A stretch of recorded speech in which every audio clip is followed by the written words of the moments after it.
So the city of Dallas is in the news this week because they are talking about, very seriously, they met Wednesday, it's Friday today, about banning Airbnbs. Now, Los Angeles has already done that, but nobody's listening to it because there's nobody to police the situation because it's so hard to find employment. So there's kind of like two sides of this coin. One is the Airbnb owner, right? And the people that use Airbnb.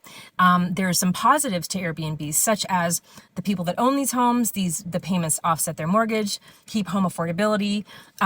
They create memories for families, and they allow vacations for families that very often couldn't do those without, if they had to stay in a hotel, the expense would be so much more.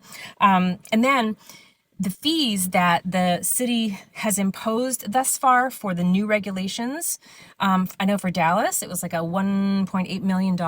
That money, those monies went towards paying the people that were supposed to police the regulations, right? So if that goes away, that'll go away too. Now, people that don't want the Airbnbs, this is kind of their argument, which I can't say I disagree with either side or agree, because it is, I don't know, I get both sides in a way, that the neighborhoods become devalued because of the, the shenanigans going on. The crime rate has gone up pretty considerably.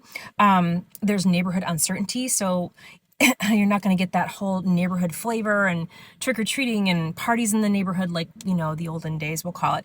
Crime has risen in those neighborhoods because people just, it's like when they go to Vegas, they just lose their minds.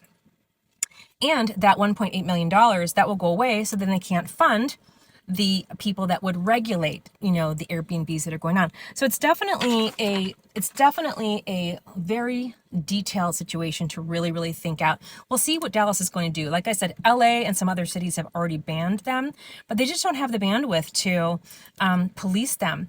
There is a website in proposal, I shouldn't say a website, a service that's going to scrub all the Airbnbs, or the rental sites, Airbnb, HomeAway. What's the other one? I can't think of it right now. That will, if you're in violation, some of the violations can be pretty hefty. So stay tuned to see what happens.